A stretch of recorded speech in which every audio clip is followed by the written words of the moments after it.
power sector in Nigeria remains very critical to meeting industrial development and economic growth.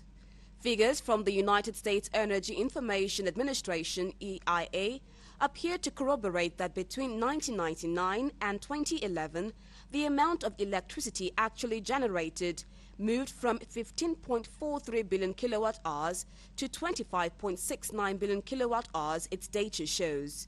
It appears, therefore, generation increased over the period since the military relinquished power to the civilian administration.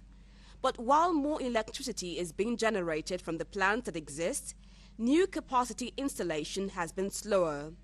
Like NEC, the EIA registers hardly any change in installed capacity since 1999. The capacity increases fall considerably below targets and are woefully inadequate for a nation of 170 million people. So we can't boast of light. We don't have light here. I write letter for the NEPA. Make them come and cut my light. I don't need light again. By contrast, only 48% of Nigeria's population has access to electricity, according to the World Bank.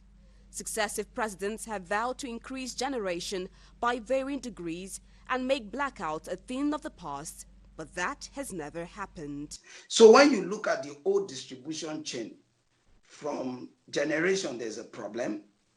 There's a problem with the capacity of the national grid to wheel electricity to the end user. Another major problem with the power sector is the fact that, for instance, Nigeria has an installed capacity of over 12,000 megawatts.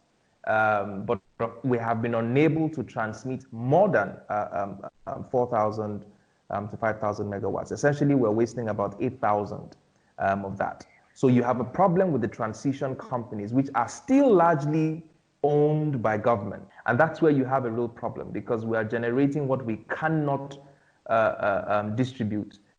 With issues of corruption, tribalism, meter and pricing lingering, what then could be the way forward? To liberalize the sector, to willing buyer, willing seller. There's too much focus on dams generating power. You know, the Ethiopians have done something very clever and smart. They realize that they cannot cover the entire country with power supply. So what they have done is to create industrial parks and situate these factories in those locations and power those places efficiently. And that's something that we can also borrow here.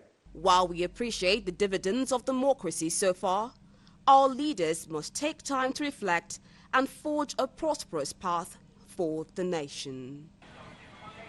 Rita Omodia, for Galaxy News, Lagos.